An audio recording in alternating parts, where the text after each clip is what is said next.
Thanks for having me here today. I really appreciate it. So we're going to take a little bit of a run through the Internet of Things. And the Internet of Things is an interesting concept because it's not a thing.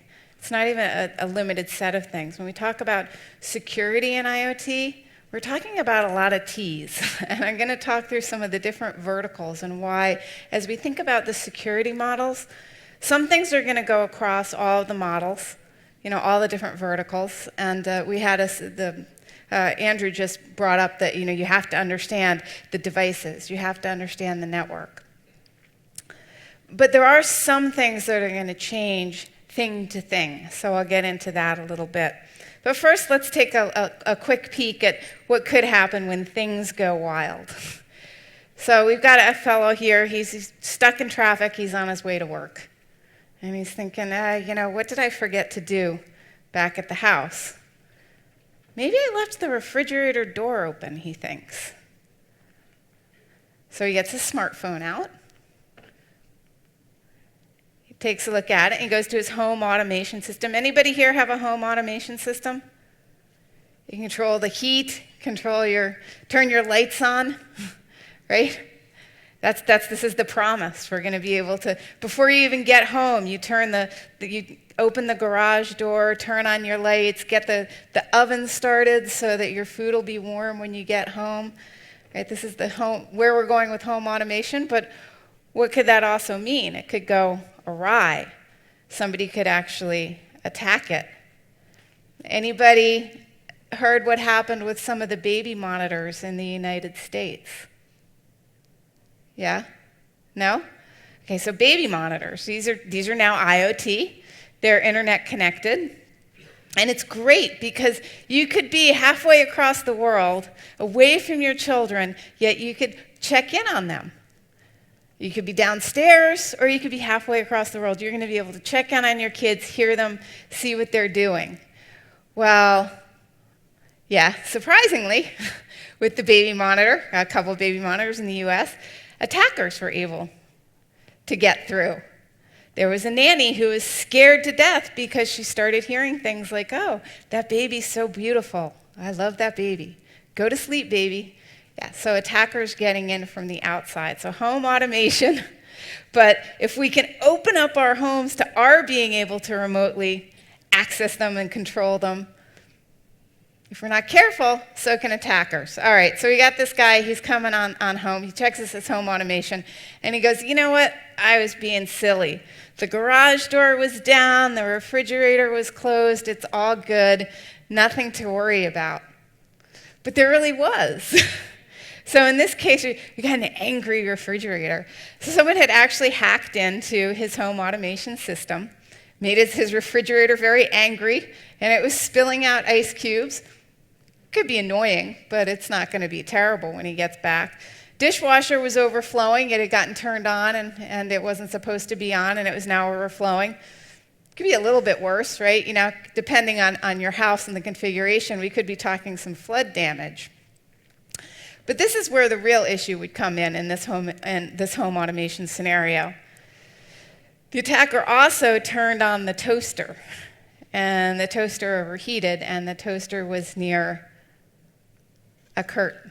So what would happen then? Fire. And depending on what if the smoke alarm was connected to the IoT too, and somebody had hacked the smoke alarm. It was in the home automation system. They'd already hacked everything. Right? Smoke alarm might not even go off. This is one example. This is a home consumer example. And it's a little bit lighthearted, on purpose. We use something, instead of being really scary, it's a little cartoony. But it really points out something that's much bigger and more important about IoT, which is that the stakes have gone up significantly. We used to worry about if somebody was stealing a credit card. What can you do with my credit card? The worst thing you can do is charge what my limit is. It's not a lot. And what's my credit card company going to say? I'm liable for $50. Well, in IoT, we now have actually connected and software-enabled and internet-enabled critical infrastructure. Cars, healthcare devices, onboard wearable healthcare devices. And it's here. We're not going to stop it. I'm not saying that we should stop it. We got some numbers here about, the number of things, and you can find resources all over the place to tell us how much it's going to explode. The reality is we don't know how much it's going to explode. If you looked at cloud adoption and you looked at the history of cloud adoption in the last 5 to 10 years, a lot of the numbers got it pretty off. They were actually much lower than adoption occurred. But still, we knew it was coming. We knew it was going to grow. It was going to expand. And it's the same thing with the Internet of Things. Will it be 30 billion by 2020? Maybe. Maybe it's going to be 40 billion. Maybe it's going to be 25 billion. It's going to be a lot. And that's really what is most important. And these are going to be driving our lives and managing our lives. So how do we secure it? How do we step back and think about, the whole big picture? We can look at some areas, like can I execute securely? Absolutely critical. What's the authentication to that device?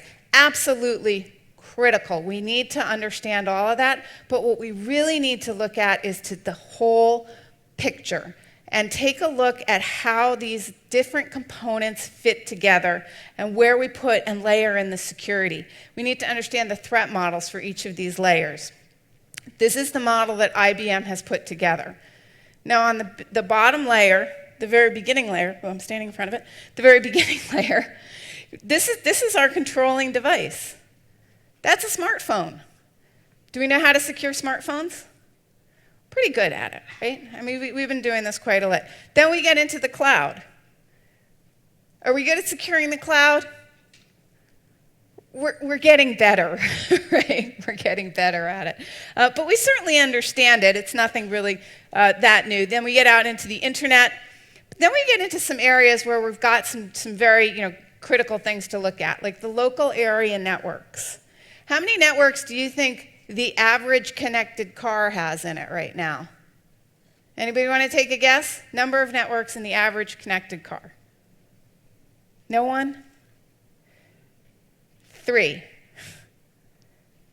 How many lines of code in the average luxury car? Millions, more than Windows. Lines of code. Software. All right, so the network, what do we have to do with the network? If we have multiple networks in a car, what are we looking at? We're probably looking at a less protected and more protected, less sensitive, more sensitive zone. Remember that slide, I think it was the last speaker, that said convergence of IT and OT? Was that you, Andrew? Okay. Convergence of IT and OT and critical infrastructure, like in nuclear power plants. Guess where else IT and OT are converging? Your car. Literally, it's true. It's happening in your car. It's happening in your house. The operations network, the part that has to be very reliable, may not get a lot of patching, that is connected now to the data side. Did anybody see what happened with the United Airlines flight in how the FBI responded by arresting an alleged hacker of a United Airlines flight? This was last week or the week before.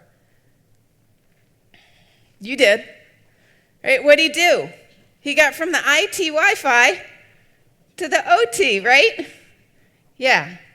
So those networks are going to be really, really important. So can we just take on our car? Can we just take, you got IPS, you got firewalls, right?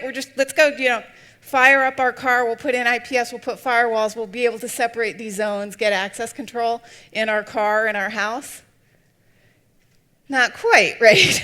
So we have some absolute work to do there. Then we get into the actual things. Google will tell you Lollipop is going to run the Internet of Things, but that's not really entirely the case, at least yet. What do a lot of things run on? Proprietary platforms. If you've got agent-based security, you got security that you install on something, what does it need to understand? The platform. How about if you're doing application security testing? We've got millions of lines of code in the car. We've got software running our pacemakers. I really hope somebody's doing application security testing, don't you? It'd be It would make me feel better if the brakes that are running my car have application. The code running the nuclear submarines has been tested. If you're testing software, if you're testing code, does it matter the hardware and the operating system that that code is going to run on? Yes. Yes, it does. You need to understand where that code's going to run in order to be able to test it well. So again, what if we've got embedded proprietary systems? What are we going to need? Different ways, different solutions to even test our code. And we're going to need authentication and monitoring. Another thing to take a look at with the things is something else that's going to change quite a bit, which is the order of magnitude of data that we're going to be able to track. Has anybody here heard of a SIM, Security Event Information Management? SIM solution, you use these in the SOC. You work at Intel, right? Yeah. Okay, so these security event information management, if you work in a security SOC, this is probably what you look at all day. And we talk about events per second. Well, just imagine what we can start tracking when we've got all the different kinds of things feeding into our monitoring and management system. It's going to go through the roof. We thought big data was big. Just wait until we get the T-logs, the transaction logs, from all of our different things. It's going to be huge. And we're going to have to be able to parse it for security purposes, but we also are going to have another challenge, which is the inverse, which is how do we protect all that data for privacy reasons? I was talking to a CISO a couple of weeks ago at an energy plant. And he said, you know, we are really amping up the security and controls on the usage, electricity usage. I said, really? Why? And he said, well, because it's personal information. I said, oh? I said, well, think about the things that you could find out about somebody just based on what their energy usage is. If they're home or not, you could potentially find out when they go away on vacation. You might even know their religion, depending on the use of their electricity. So I said, okay, yeah, I get it. That's very private data. Things are leaking out or capturing data on us all the time. Where we go, what we do. So we've got a privacy concern too. Looking specifically at the home automation systems, looking at the security enhancements that we can get from them, but also this gets now into some of the verticals and the layers where we look at the specific technologies so that we can understand what it is that we have to protect and also the potential threat models. So in a home automation system, if you turn the lights on and off, is that a security risk? Potentially, if you're trying to break into the house. Garage doors, yes, somebody could open it up, or they could close it while you were driving in, hurt your car. Televisions. What security could that be related to? Anybody remember Samsung in the news a few months ago? Samsung's privacy policy, because they have voice-activated television, Samsung's privacy policies was be aware that your private conversations are being recorded and sent to a third party. That was right in their terms of service, which is great because they were being really open about it. But what about voice-controlled systems? They're picking up our voices. So they're picking up our voices. That means they can pick up our conversations. So looking at the different kinds of technologies, thinking about the attacks against them, the networks themselves, right? When we've got a home system, we're kind of at the mercy of how the home user is going to be connecting. They may not lock down their network as well as possible. And then where you get these actual solutions from. In the connected car space, we have another set of things to look at. The emergency assistance or roadside assistance, if somebody can access it or not. The telemetry, so information about the car, speed. Eventually, I have the feeling that we're all going to get speeding tickets just automatically. We'll just go into our car, we'll finish driving, and On your phone, you'll get a little like speeding ticket at the end of it. Oh, you're going over if you're a speeder. Being able to start it remotely. Here we get into the 3 different networks. So we've got in the car, we've got the controller area network and the electrical control units. And the ECUs are the ones that connect to your brakes and to the engine and to the power of the windows, the power windows. And what are we doing as we're crossing some of these networks? Why on earth would you want the ECU to be talking to, say, your stereo? You might say, I don't really want that to be connected. Well, if looking at the environment and the use of these systems, some car manufacturers are realizing that they can make it better for the user if you are going at a very high speed and the window is down, turn the radio up.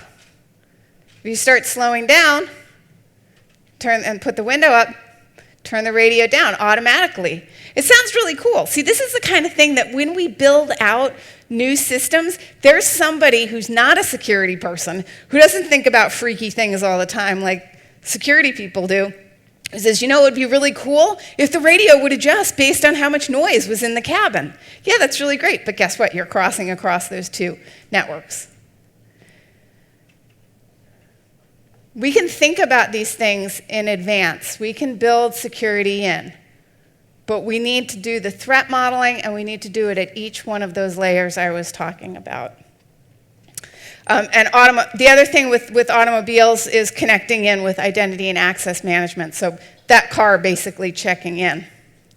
We heard about industrial control already. So SCADA, you know, what we're doing in critical infrastructure, the HVAC systems, all the energy plants, nuclear power plants, fossil fuel, the rigs even, you know, these are all getting connected. What's interesting in the SCADA world or industrial control is that, as we were hearing before about OT, they're, you know, kind of older, proprietary, not often patched.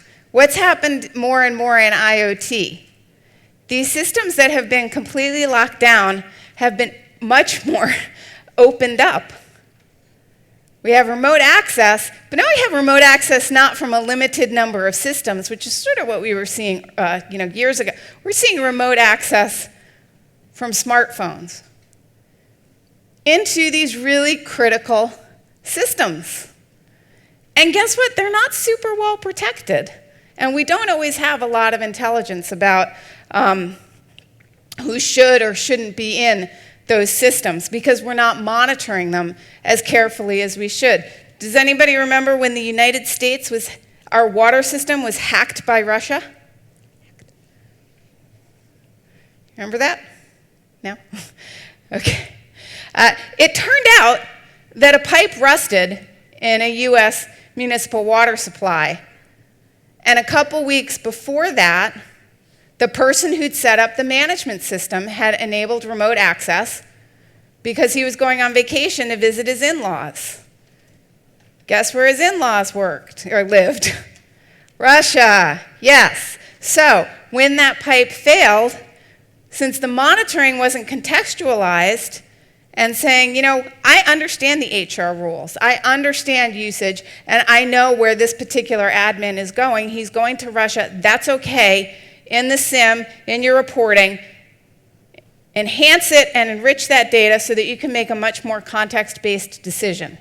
Instead, we got a whole bunch of headlines saying that we've been hacked by Russia. It was a rusty water pipe. So opening up these systems, they are called critical infrastructure for a reason, and really not having great context in terms of what we're looking at and monitoring. So we can really improve that quite a bit. And then the last special vertical area, and there are a lot more vertical areas in IoT, but I just wanted to cover a couple and to give you some views into the specific differences of the threat models. So again, as you're making that V and you're looking at all the layers, here are some of the differences in the verticals. This one where we've got smart meters, 2 big things here. One is they're connected to grids, they're creating microgrids. The other thing I think that's really interesting about smart meters, so potentially bringing the power grid down, turning lights off. The other thing where I think this is going to be really interesting going forward is what happens when if you sell your energy back? Anybody have solar panels or wind? Anybody sell energies back to their power company? I do. So when I'm selling the energy back to my power company, and I get, it's an even trade. I give them a kilowatt hour of energy, they give me a kilowatt hour of credit. So what would happen if I could start spinning that well above and beyond what I was actually generating? Money.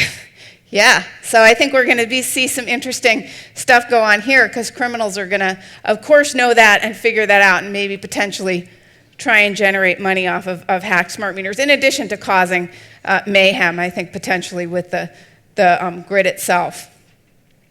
So these are connected to the grids and the microgrids, and we're also sending that information, the telemetry, about how the energy is being used, which again could run into some privacy or data issues.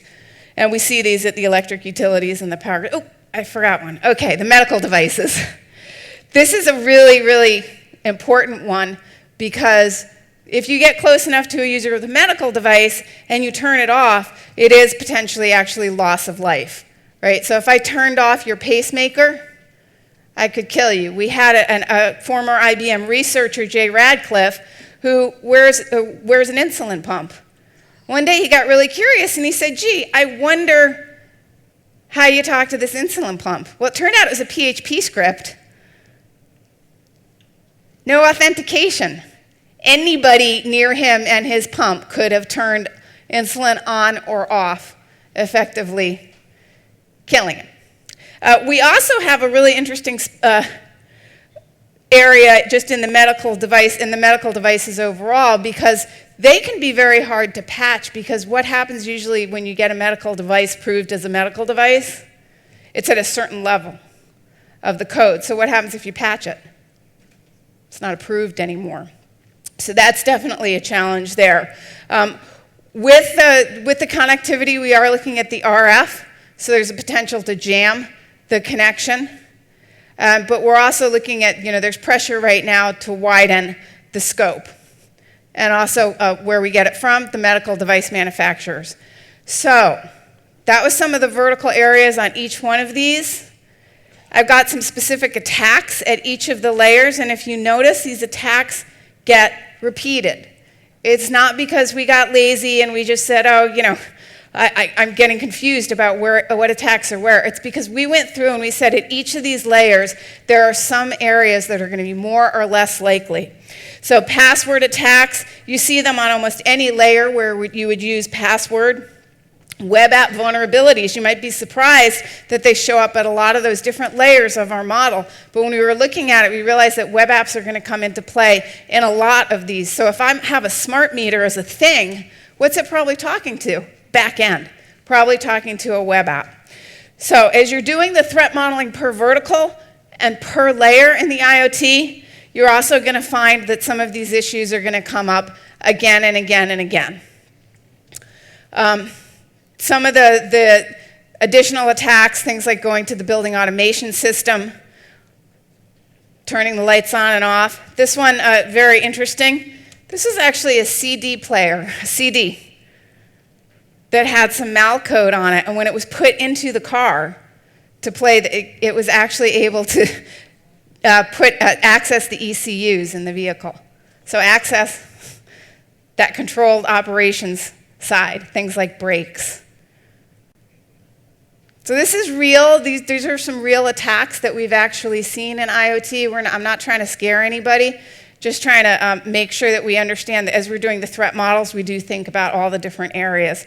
Shodan, you've already heard about. Sometimes we call it basically Google hacking for IoT, but you already heard about what this is. It's a way to find, discover IoT devices and get a handle for whether those devices, if they're vulnerable or not. We've got a bunch of threat surfaces. You need to think about each one of them separately. Please think about all of the layers and also think about the threat models for each of the vertical types, because getting up close to somebody to turn their pacemaker off is definitely a different risk consideration than remotely hacking somebody's car. We recommend that you take a look at some of these things. The first one is the Application Security Project for the IoT Top 10. So it's OWASP for IoT. Do your own pen testing. Do that threat modeling. Make sure that you build security in as you're looking at the systems, whether you're a manufacturer or you're going to be an adopter. You can ask the manufacturer if they did build security in. And we actually have some specific industry guidance. We've written an IBM automotive point of view for security. Monitor everything in the IoT. It's going to be really important. That's the only way we're going to find out if there's anomalous activity, if people if somebody did turn on that refrigerator or started spewing ice cubes, somebody goes and turns off somebody's pacemaker. It's going to be, monitoring is going to be absolutely critical. We're probably going to need to get new monitoring solutions, or at least be able to parse these different protocols, but I think also we're going to have to look at changing them a little bit for the size of scale. All right, thank you very much. I was really honored to be here today. I hope that gave you some food for thought about IoT, and thank you. Thank you very much for joining us, Ms. Kelley.